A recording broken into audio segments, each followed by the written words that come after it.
Mira lay face down in the snow and, for a moment, the world went quiet. There was no pack, no jeering voices, no elders shouting that an Omega should know her place. There was only the weak sound of her own breathing, scraping in and out of her lungs like broken glass. She pushed one hand forward and felt nothing but ice. Her fingers were numb and stiff, barely able to curl. Frost clung to her lashes, turning every blink into a slow drag of cold. When she tried to lift her head, pain shot down her back in a burning line where the whip had kissed her skin. The punishment lash. She had not even cried out when it fell. The sound had been loud enough without her voice. The leather had cracked in the air, then torn into her flesh again and again until her knees gave out on the stone floor. They had not looked at her like a person then. Just a problem to remove. A mistake that needed to be sent away. Exiled for healing without permission. Those were the words the elder had used. Calm, cold, final. Now she was here. In the forest. At dawn. Alone. The sky above the trees was just beginning to lighten, turning from black to a deep gray blue. The first pale light of morning leaked between bare branches, thin and weak against the biting air. Snow lay thick over the ground, untouched except for the trail Mira's body had made as she dragged herself forward, inch by inch. Every move hurt. Her arms shook as she pulled herself ahead, her knees dragged, catching on roots hidden under the white crust. Each shove left a small smear of blood behind, dark against the snow where her torn back brushed the ground. Her breath came out in short, rough bursts. It steamed in the air and disappeared almost as fast as it appeared, as if the cold wanted to steal even that from her. She did not know why she kept moving. They had sent her out here to die. No cloak, no food, just a thin dress already stiff with freezing sweat and blood. The cold had cut through the cloth within minutes. Now it lived inside her, in her bones, in her teeth, in the shaking of her jaw she could no longer control. An Omega does not question orders. She had been taught that from the start. Omegas served. Omegas obeyed. Omegas did not step into the healer's circle without being called. They did not touch the wounded without permission. They did not speak when higher ranks were present. But the boy had been dying. His lungs had been rattling. His lips had turned blue. His mother had begged anyone, everyone, to help. The healers had been busy with a warrior who had a broken arm. They had said the boy could wait. His breath had said otherwise. Mira's hands had moved on their own. She had knelt by his side, pressed her palms to his chest, and the world had narrowed to the sound of one weak heartbeat, trying not to stop. She had not thought about rank or rules, only about the way his mother's eyes had looked lost, empty, already mourning a child who was still fighting to stay. The boy's chest had jerked, his coughing had changed, air had rushed back into his lungs, color had returned slowly to his skin. The mother had sobbed and clung to him. Mira had pulled back, shaking, confused by the warm buzzing in her fingers. Then the elders had seen. They had not thanked her. Now the echo of the whip still burned along her back each time she moved. It felt like fire and ice at the same time, hot when the wind touched it, cold when the blood froze on her skin. Her mind wanted to drift away from the pain, to sink into the numbness and let the snow swallow her. But something small and stubborn inside her refused. She had been thrown away like nothing, but she did not want to die like nothing. A low sound rolled through the forest. Not the wind, not the creak of trees. A deep, distant howl, long and clear. It cut across the cold air and wrapped around her bones. Mira froze. Wolves. Her pack had strong wolves, big bodies, sharp teeth, thick fur that laughed at the snow. They walked on 2 legs inside the village and 4 legs in the wild. They chased down prey and enemies with the same fierce joy. But this sound did not carry the familiar tone of a hunt. It was heavier, slower, like someone calling from far away with a chest full of pain. Her heart picked up, though the rest of her body was almost too tired to care. If it was a wild wolf, it could end her quickly. No more cold, no more pain, no more memories of faces twisted with disgust each time she walked past the training yard. each time someone pulled their child closer as if her very shadow could stain them. Another part of her, the soft part that still wanted to live, felt a different kind of fear. Not the fear of teeth, but the fear of being seen, of meeting eyes, even animal eyes, that might mirror back the truth the pack had shouted at her. Worthless, weak, wrong. Her fingers slipped as she tried to move again. Her body begged to stop. Her shoulders sagged, and this time when her chest hit the snow, she did not push up right away. The ground felt strangely gentle, soft, almost kind. If she let her eyes close, maybe she could rest just a little. The cold would finish what the whip had started. But the howl came again, closer now. It was not smooth this time. It cracked in the middle, broken by a wet, rough sound. It sounded like someone coughing blood into the air.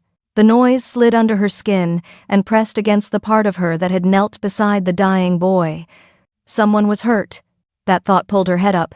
She blinked, her lashes sticking together with thin ice. The forest around her was quiet and gray, shapes of trees standing like tall, silent shadows. The snow carried no footprints but hers. But the sound, it was ahead, somewhere beyond the next cluster of trees, beyond the pale mist hanging between the trunks. The healer in her, the part she had never asked for and had never fully understood, refused to ignore it. Her arms moved again. One drag, another. Her elbows sank into the snow, leaving 2 deep trenches as she hauled herself forward. Her breathing grew louder in her own ears, rough and fast, mixing with the pounding in her chest.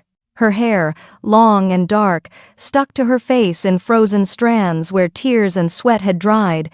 The forest watched but did not help. Bare branches reached overhead like dark fingers. The snow glowed faintly in the early light, turning everything a pale silver blue. The air bit at her open wounds each time the wind shifted. Somewhere, a crow called once, its voice sharp and cold. She passed a stump half buried in snow, a fallen log, a tangle of dead bushes. Her vision blurred at the edges, going soft and dim. Time stretched and folded on itself. It could have been minutes or hours that she spent dragging herself toward that broken howl. It came again, much closer now. This time, there was no mistaking it. Pain lived inside that sound. It was full of raw hurt. Not just a simple injury. A deep one. A dying one. Her palm hit something slick and strange. She flinched, fingers curling away as if afraid. Then she forced them to open and look. Dark red spread over the snow, so thick it did not freeze right away. It was too much, and it was still warm. Blood. Her gaze followed the smeared trail of it across the ground to the right. It led to a shape half hidden behind a crooked tree and a mound of snow. At first, it looked like just another shadow. Then she saw fur. A thick pelt, dark as storm clouds, matted with ice and blood. A huge chest, rising and falling in slow, uneven jerks. A wolf. It was big. Bigger than any she had ever seen up close.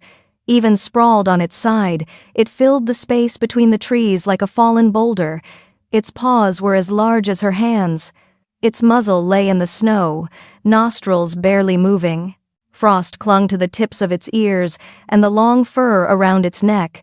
An arrow stuck out from its shoulder, black fletchings smeared with red. The wound around it was ugly and deep. The skin burned with faint dark veins that spread outward, as if something rotten had been poured into its blood. Poison. She knew the look of poison in a wound. She had seen it in sick animals near the borders, where enemies coated their blades and traps with foul things to make sure nothing survived. This was worse, sharper.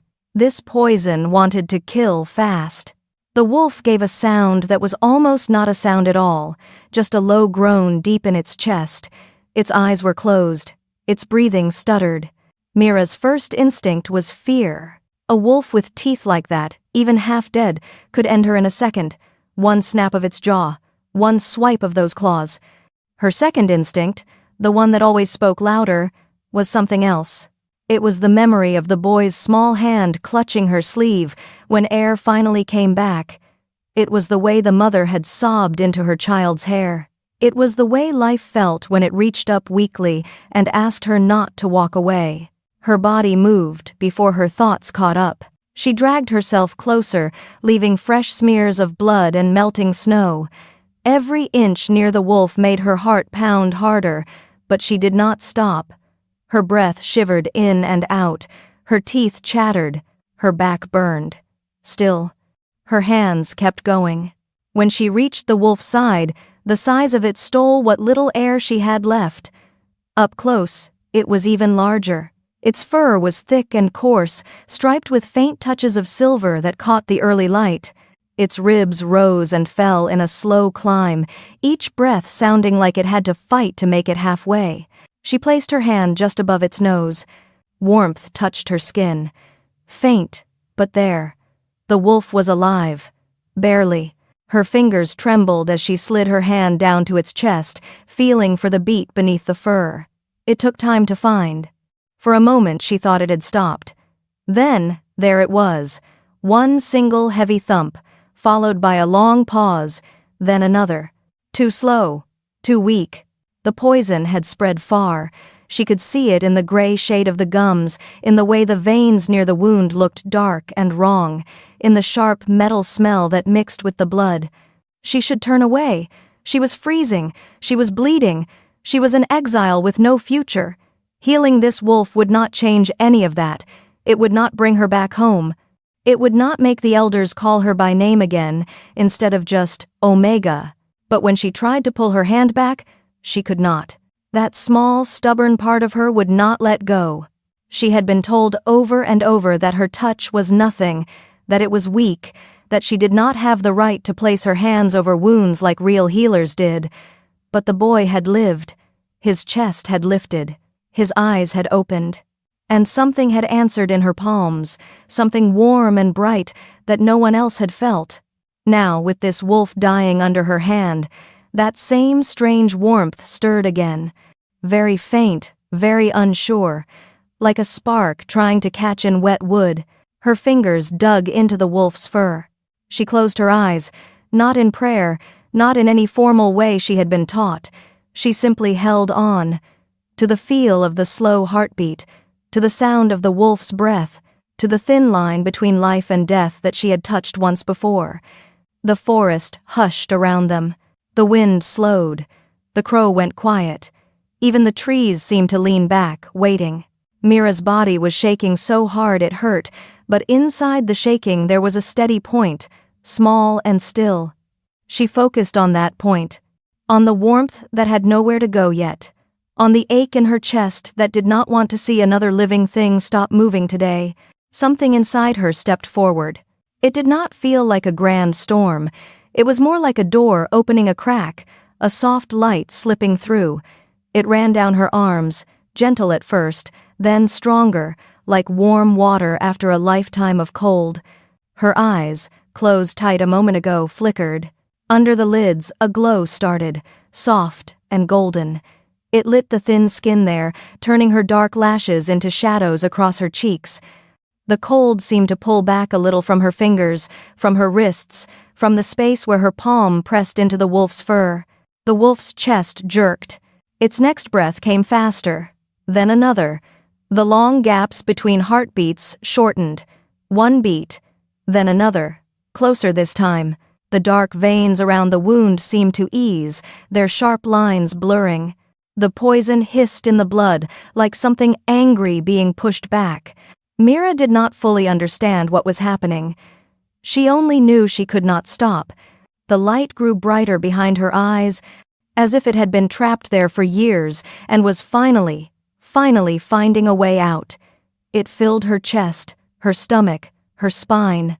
It hurt, but in a strange way, a too full feeling, like trying to hold rivers inside a small clay jar. Her body was still cold, still broken and tired, but the space where her hand met the wolf was warm, very warm. The fur beneath her fingers went from icy to almost hot. Underneath, muscles fluttered and then steadied. The wolf's head moved an inch. Its ears twitched. Her eyes snapped open. They were not their usual dull brown. Golden light flickered in them, bright and soft at the same time, as if someone had lit two small suns inside her gaze. It shone in the reflection of the snow around her. It turned the edge of her tears into tiny sparks. The wolf's back rose with a bigger breath. Its chest lifted more fully. The slow, dying heartbeat she had felt a moment ago now thumped with more strength. Still weak, still hurt, but no longer alone in the fight. Something else had entered the battle. Something that did not belong to poison or cold. Her hand shook and almost slipped away, but the light held her in place. It flowed out of her and into the wolf, not as a roar, but as a steady stream, gentle, patient, refusing to give up even when her arms wanted to fall. The arrow in the wolf's shoulder stayed. The wound did not magically close. The blood still marked the snow. But under her touch, the line between life and death moved a step back from the edge. For the first time, something inside Mira realized this was not an accident. It had not been an accident with the boy. It was not an accident now. This power lived in her, quiet and hidden, unwanted and untrained, but real. The forest around them seemed to lean closer, as if it, too, was trying to understand how a broken Omega, cast out by her own people, could do what seasoned healers with herbs and titles could not. Her eyes still glowed faintly as the light eased and settled somewhere deep inside her again, like an ember hiding under ashes. Her body sagged with sudden exhaustion. The world tilted. She felt sick and dizzy, as if she had poured out more than she owned. Still, the wolf breathed. Still, its heart beat. A giant shadow lay across her, and the wolf, cast by its great body and the rising sun behind the trees. It wrapped them both in one long, dark shape on the snow, binding their fates together in that quiet morning. She was no one. An Omega. An exile. A girl with torn skin and frost on her lashes. Yet under her small, shaking hand, a dying creature had been pulled back from the edge, its life called back by a light she did not understand. And so, the question rose in the silent forest, in the cold air, in the echo of her own pounding heart. How could an Omega like her revive what even the greatest royal healers could not? Below is the continuation, flowing exactly from where the previous narration ended. It enters Phase 2 and Phase 3, keeping the tone emotional, vivid, cinematic, and deeply human. Only the narrator speaks. Simple English. Intense. Immersive. No fluff. No cliches. No repetition. To 1,000 words. Mira did not know how long she stayed beside the wounded wolf.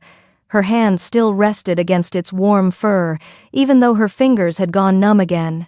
The glow inside her eyes had faded, sinking back where it came from, leaving only a strange emptiness behind. The wolf breathed softly now, steady enough to live, but she knew she couldn't stay.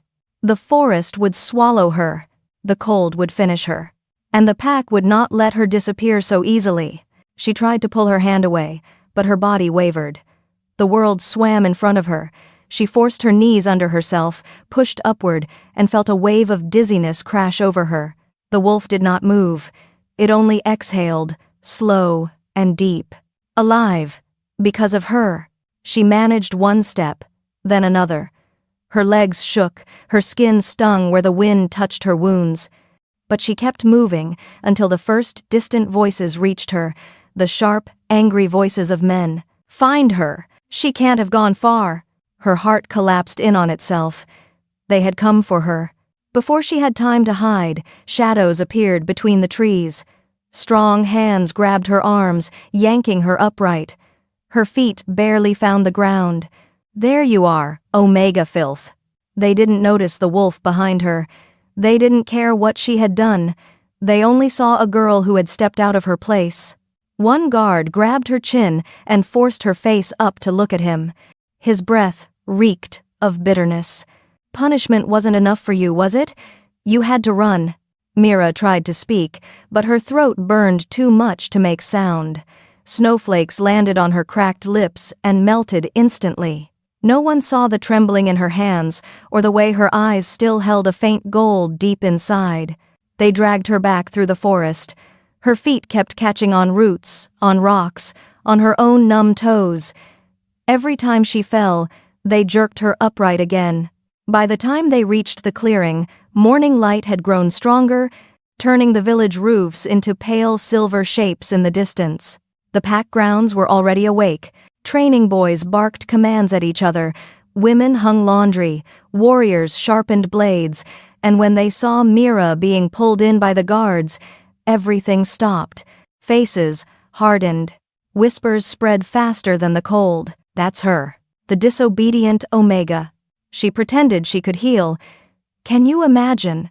Shameless girl. The guards shoved her into the dirt. Her knees hit the frozen ground so hard she gasped. Mud splashed up her legs, mixing with blood already dried on her skin. Beta Lysa stepped forward. She wore a cloak trimmed with white fur, her golden hair braided neatly over her shoulder. Her smile was sharp enough to cut. She enjoyed being watched. She enjoyed being feared. And she enjoyed moments like this most of all. "Well, look at our little pretend healer," she said loudly, letting everyone hear, crawling back like a dog. Mira stared down at the mud. If she lifted her head, the tears would fall, and she refused to let Lysa see them. Lysa walked closer, her boots stopping right in front of Mira's hands. Then, without warning, she splashed a full handful of cold mud across Mira's face. The pack gasped, then laughed. Mira blinked through the dripping mud, her vision blurring again, not from tears, but from humiliation that settled deep in her stomach like a stone. "Maybe this will remind you," Lysa said sweetly, "that Omegas don't heal. Omegas clean. Omegas obey. Omegas keep their heads low." She reached down, grabbed Mira's herb satchel, the one precious thing Mira had owned, the one thing she had carried since she was little, her only link to the mother she barely remembered. Lysa tore it open. Dried leaves scattered across the ground. Roots, berries, small vials, everything fell into the dirt. "You don't need these," Lysa said. "You don't even know how to use them." More laughter. Louder. Harder. The elders finally stepped forward, forming a half circle around her. Their faces held nothing warm, nothing kind. Elder Therion spoke first, voice deep and slow. "Mira," he said, though it sounded like the name hurt him to say, "your touch is weak. Your place is the dirt beneath stronger wolves." Another elder nodded. Another scoffed. Another shook his head as if she were a stain. "The boy lived by luck," Elder Hera said. "Not by your hands.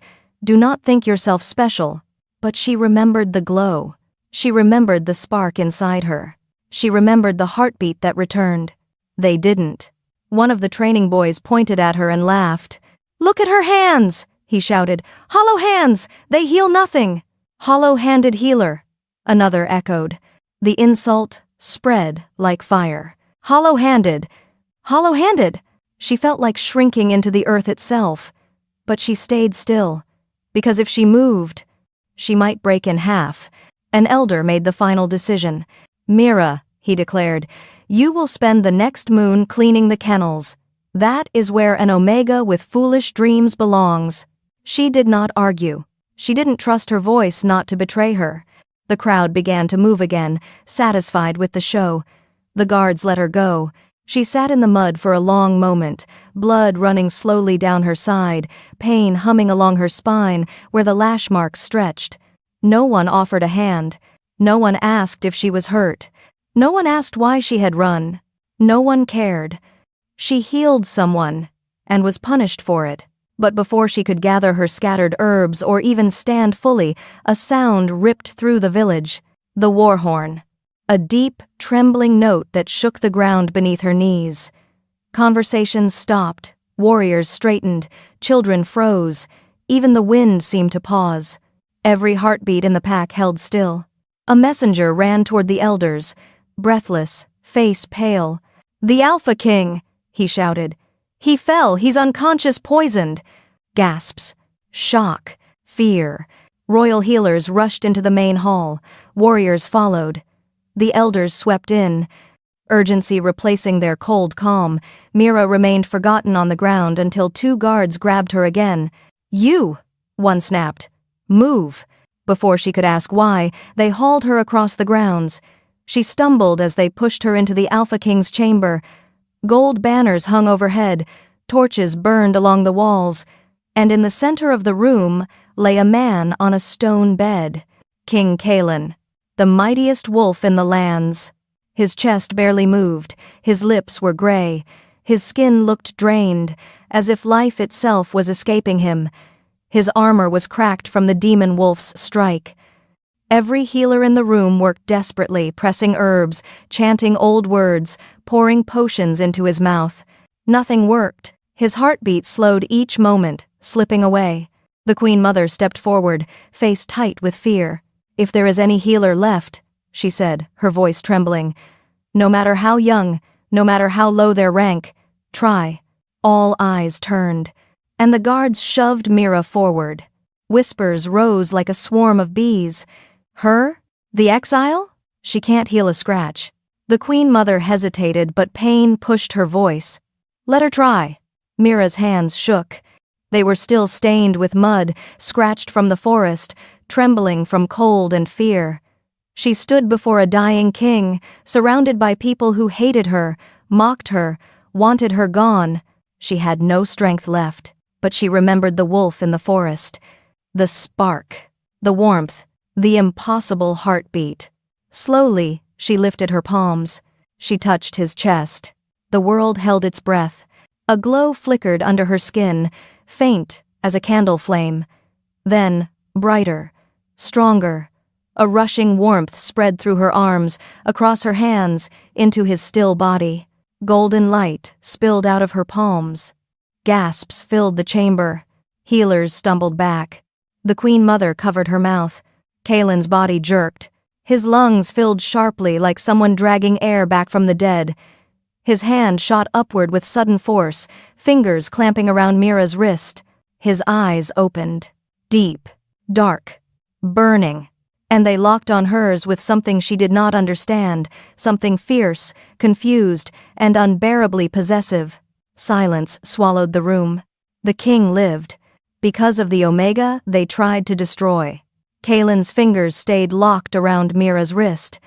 The room, full of warriors and healers, seemed to vanish. He did not look at his council. He did not look at the guards. He looked only at the girl who had dragged him back from the dark. Her pulse beat fast under his hand. Her skin felt too cold, but there was a faint warmth beneath it, like a coal that refused to die. Inside his chest, his wolf pushed hard against his ribs. Mate. The word slammed through his mind with a force that almost knocked him back. It was not gentle. It was not calm. It was a roar. His wolf, who had watched battles, broken bones and blood, now crouched inside him with one single, clear demand. Protect her. Claim her. Kalen's jaw tightened. He had just opened his eyes from nearly dying, and now his own wolf wanted to change his whole world in one breath. He slowly pushed himself up. Muscles screamed, wounds burned, poison still hissed weakly in his veins. But the king rose. The stone bed creaked under his weight as he sat, then stood, towering above everyone in the room. Gasps rippled around him. Several guards dropped to their knees. One healer covered his face and whispered, "Thanks to the moon." The Queen Mother pressed a hand to her heart, tears shining in her eyes. Only Mira stayed on her feet. Not because she was strong, but because she was too shocked to move. Kalen still held her wrist, steadying himself without meaning to. He felt the tremble in her bones. She felt the pull of his grip. To everyone else, he looked terrifying. Tall, broad shoulders, dark hair falling over his brow, eyes like storm clouds, scar on his jaw from an old war. The air around him held that heavy weight only true alphas carried, the kind that made people breathe smaller and stand straighter. But to her, he did not feel like a monster. He felt real, alive, solid, and far too close. "What is your name?" His voice was rough from poison and sleep, but strong enough to fill the room. Mira's throat tightened. No one usually asked her that. They just said, "Omega," like it was enough. She whispered, "Mira, my king." Her voice was so small that some people in the back did not hear her, but Kalen heard. His wolf repeated it in his head like a prayer. "Mira, my Mira." He turned his head slowly, eyes sweeping over the elders and healers as if he already knew what they had done and what they had failed to do. "An Omega revived me," he said. "You let her bleed in the mud while I died." Silence slammed down. No one dared answer. Beta Lysa stood near the back, hands clenched inside her fine gloves. Her eyes, bright and hungry, had always been fixed on Kalen before. She wanted his attention, she wanted his praise, she wanted his mark. Now he barely glanced at her. His gaze moved back to Mira. His hand slipped from her wrist, then returned, this time gentler, almost careful. He loosened his hold just enough to give her the choice to step away. She did not. Her legs might not have obeyed even if she tried. Mira lowered her head, body shaking. Instinct pulled her toward a bow. She was Omega. He was king. That was how the world worked. But as she bent her knees, Kalen reached forward. 2 fingers pressed under her chin and lifted. Her eyes met his again, wide and unsure. There was mud still drying on her cheek. A line of dried blood traced her jaw. She looked like a broken bird standing in a room full of hawks. "A healer who revives a king," Kalen said quietly, bows to no one. The words hit everyone like a slap. Lysa's face went white, then red. The elders stiffened, healers swallowed. No one had ever heard the king talk like that to an Omega, much less touch one with that kind of careful respect. His wolf rumbled in his chest, pleased. "Mine." Kalen straightened and turned to the guards. "Escort Mira to the guest wing," he ordered. "Royal ward. She will be treated with honor. Anyone who speaks against her will answer to me." Lysa stepped forward at last, her voice sugar over poison. "My king, surely you don't mean she is just an Omega. We do not know what she did. It could be dark magic." Kalen's eyes cut to her. The room cooled. "She did what none of you could," he said. "That is all I need to know." Lysa's smile cracked. For the first time, jealousy burned bright and raw in her eyes. Kalen had never looked at her this way. Not with this sharp focus, not with this strange softness just under the hard lines of his face. Mira felt the tension, but did not understand all of it. Her mind was stuck on one thing: royal ward, honor, no bow. This could not be her life. Not really, not after being dragged through mud and named hollow-handed. Yet 2 guards now stood on either side of her, not as if she were dirt, but as if she were something precious they had been told not to drop. As she walked out of the room, pulled gently toward the hall, she felt his gaze follow her. She did not turn back, but she felt it, warm and heavy between her shoulder blades, like a hand that never quite touched. His wolf had already decided. His human side was still catching up. The council met that night. The hall was lit with tall candles. Shadows clung to the corners. Voices dropped low, careful, afraid of being overheard. They spoke of poison first. The demon wolf attack should not have brought poison into the king's blood. Not that kind. Not the slow, crawling darkness Mira's light had burned away. Demon fangs killed fast. This had tried to kill slow. Someone had helped it along. From inside these walls, one elder admitted with a stiff jaw, from someone with access to the king's cup, or his armor, or his food. The word traitor hung in the air. They spoke of rival packs next. News traveled quickly. Already, scouts reported that some nearby alphas whispered that Kalen was weak, that he had fallen, that the throne shook. Wolves with greedy eyes watched the borders now, sniffing for chances to strike. If the king looked fragile, war would come, and that brought them back to Mira. Some called her miracle. Some called her danger. "How did an untrained Omega wield such power?" one counselor demanded. "We have no record of this." "She did not draw it from our circle," another said. "She may be the poison, a witch sent to twist the king's mind." But others had seen her up close. Seen the fear in her, the confusion, the way her hands had trembled. She had not looked like a witch. She had looked like a girl who did not understand her own body.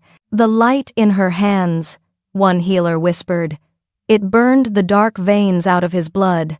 "I have only read of such things in old stories." "Stories," another scoffed. "Stories about cursed bloodlines and forgotten gifts." The Queen Mother watched them all with tired eyes. "Mira is both," she said finally. "Hope and threat. If we keep her close, she may save us. If we lose control of her, she may destroy us." No one disagreed. In the days that followed, Kalen made his choice. He did not lock Mira away. He did not send her to the kennels. He did not throw her out to the snow again. He assigned his most trusted warriors to her side. "Train her," he told them. "She will learn to defend herself." The warriors looked confused. "Defend herself, my king? She is a healer." Kalen's gaze darkened. "She is my healer. That is enough." Mira's new life began with bruises. Not from whips this time, but from sparring. Wooden staffs, padded practice blades. She could barely hold the weapons at first. Her hands shook and her arms felt too thin. But the warriors teaching her did not mock her. They had seen her pulling light out of nothing. They had seen their king alive because of her. They respected her, even when she stumbled. Day after day, she trained in a small courtyard, snow brushed aside, breath puffing out in white clouds. Muscles she did not know she had woke and complained. Her feet blistered, her palms stung. She fell often. She stood more. At night, they called her to the healing rooms. Wounded soldiers lay there, men with deep cuts, nasty bites, old poison in their veins. At first, she only cleaned wounds, changed bandages, held hands of those in pain. But the healers pushed her gently. "Try," they would say. "Just place your hands." She hesitated every time. She did not want to taste that bright, burning light again. It scared her. It felt too big for her thin body. But each time the light came, it listened. It flowed where she asked it to go, into infected wounds, into damaged organs, into places no herb could reach. She learned slowly. She learned that when someone lied near her, the air went cold. She could feel it in her skin, like a prickle that warned her to step back. She learned that curses sitting under the skin felt like stones, heavy, wrong. When she touched them, her light could break them, but it hurt. The curse fought back, scraping pieces off her strength each time. She learned that truly fatal wounds demanded more than simple light. They demanded her life. Whenever she poured too much of herself into someone dying, she felt her own edges blur, her vision dimmed. Sounds went far away. More than once, she woke up on the floor beside a healed soldier, Kalen kneeling close, hands on her shoulders, anger burning in his eyes. He was not angry at her. He was angry at how fragile she was compared to the power she carried. "Enough," he would say after each too deep healing. "You will not trade your life for theirs." But she could not stop. She had been useless all her life. Now she was needed. The more her gift grew, the more the council watched her. Some elders softened a little, seeing children saved, old wolves walking again, wounds closing that should have killed. Others grew colder, fearing what it meant to have a living weapon inside their own walls. Beta Lysa watched with something worse than fear, jealousy. She cornered Mira one afternoon in a quiet hallway, away from the training yard, away from the healers. Lysa's eyes were sharp as knives. Her smile did not reach them. "You think you're special now," she said. "Because the king looks at you. Because he gave you rooms and guards." Mira backed up until her shoulders hit stone. Lysa stepped closer. "Listen, little Omega," she whispered. "Wolves like him do not keep girls like you. They use you. Then they break you. And when your light is gone, he will forget your name." The words cut deep. Because part of Mira feared they might be true. Something inside her pushed back, though. Not anger. Something like quiet stubbornness. The same thing that had made her crawl through the snow to a dying wolf. The same thing that made her stay by the king's bed until his heart beat again. "I did not ask for this," she said softly. I did not ask for him to look at me. Lysa's jaw clenched. Without warning, she grabbed Mira's arm hard, nails digging in. Pain flared under Mira's skin. Her heart jumped to her throat. Fear rose so fast she could not breathe. Her power reacted. It did not ask. A sharp burst of force exploded out from her chest, invisible but strong. The air seemed to crack. Lysa was thrown back as if someone had punched her, slamming into the opposite wall with a shocked cry. For one long moment, everything went still. Mira stared at her own hands. They glowed. Not bright, like when she healed, but with a faint, shimmering edge that hummed against the air. She felt something else now, something deeper, waking up under her skin. Her wolf. It had been quiet all her life, like a distant echo she could never quite hear. Now it stretched, testing her bones, her muscles, her heart. It opened yellow-gold eyes inside her mind and looked at the world with calm, old power. Outside, somewhere in the courtyard, a howl rose long, wild, answering some call the others did not hear. Mira doubled over. Heat rushed through her body, not from fever, but from change. Her hands dug into the floor, her vision blurred and then sharpened. Every sound became too loud. Every scent slammed into her nose. Snow, stone, fear, Lysa's bitter perfume. The faint trace of Kaelin's scent from where he had passed earlier. Light burst from her again, but this time, it did not just leave her fingers. It wrapped around her. Her bones shifted. Her skin burned and cooled. Her spine arched. Her hands hit the ground as paws. Fur sprouted along her arms, her shoulders, her back, shimmering with silver and gold in equal measure. Her body grew and lengthened, but it did not feel wrong. For the first time, it felt complete. When the light faded, a wolf stood where Mira had been. Not a normal wolf. Her pelt shone like moonlight on water, silver strands woven with threads of gold. Her eyes glowed warm and bright, the same strange light that had saved the king. Power hummed under her skin, quiet but deep, like a river running far below ground. Lysa stared, stunned, pushing herself up with shaking arms. There were no records of a wolf like this in any of the old books. No elder could have imagined it. Kaelin felt it before he saw it. He stopped mid-step in the corridor outside, a shock tearing through his chest. His wolf howled inside him, not in pain this time, but in wild joy. Ours. He moved before thought. He burst into the hallway, eyes already shifting, pupils wide. When he saw the silver-gold wolf standing over a fallen Lysa, his breath caught. Mira turned her glowing eyes to him. He saw confusion there, fear, but also something new, strength that did not know its own size yet. She should not exist. If she grew into this power with no control, she could level armies, break walls, unmake careful balance between packs. Council halls in far lands would whisper her name with dread. Kaelin understood that in one clear, cold moment. If she grows stronger, he thought, she could destroy kingdoms. His wolf stepped toward her in his mind and answered without doubt. Then protect her. Teach her. Never let them touch her. His human side sighed, heavy with duty, with fear, with a strange hope he did not want to name. Because now, it was not just his kingdom that hung in the balance. It was the small, lost girl who had crawled through snow, healed a king, and woken a wolf made of light. The council chamber filled long before the sun reached its highest point. Wolves packed the marble floor until no space remained between bodies. Warriors stood shoulder to shoulder, armor clinking quietly.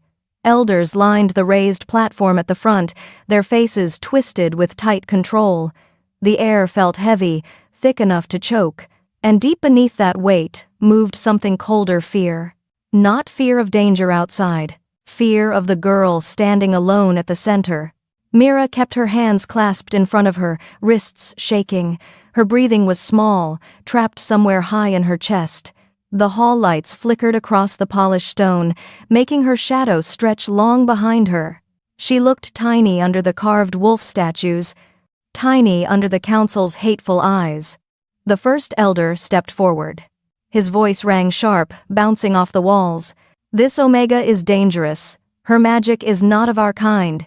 She stole power, she tricked the king, she must be put to death before she destroys us." Gasps exploded around the room. Several wolves turned to look at the king, expecting him to lash out, but Kaelin remained silent. Not calm, silent. His jaw was locked, his hands gripping the armrest of the throne hard enough to crack wood. The second elder joined in, pointing straight at Mira, as if she were a stain. "She broke our laws. She walks with cursed light. We demand justice." Justice. They said the word as if it meant killing her. Kaelin's wolf slammed inside him. Mine. Protect her. Now. But he held his position, muscles coiled and shaking under his clothes. He waited because he wanted to give her a chance to speak, to stand, to show the court who she truly was. Mira opened her mouth. No sound came out. The hall buzzed with cruel whispers. Witch. Liar. Hollow-handed no more. Now she's worse.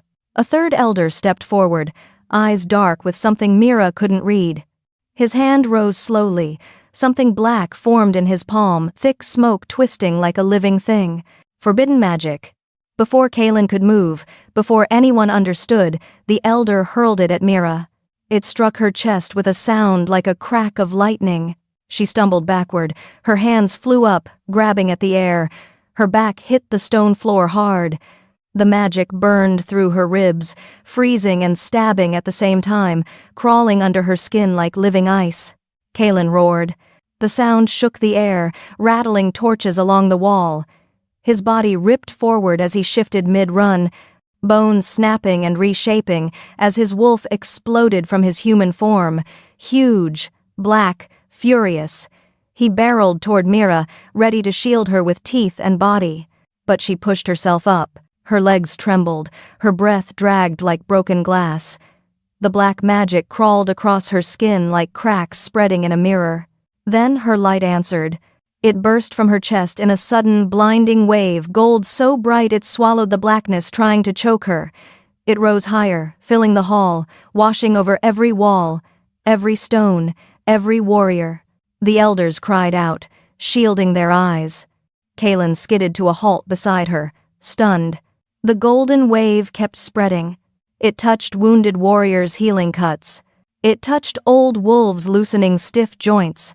It touched frightened pups hiding behind their mothers, soothing their hearts. And when it reached the traitor elder, it changed. It hit him like a hammer, sank into his skin, dragged his truth to the surface. He screamed not from pain, but from exposure.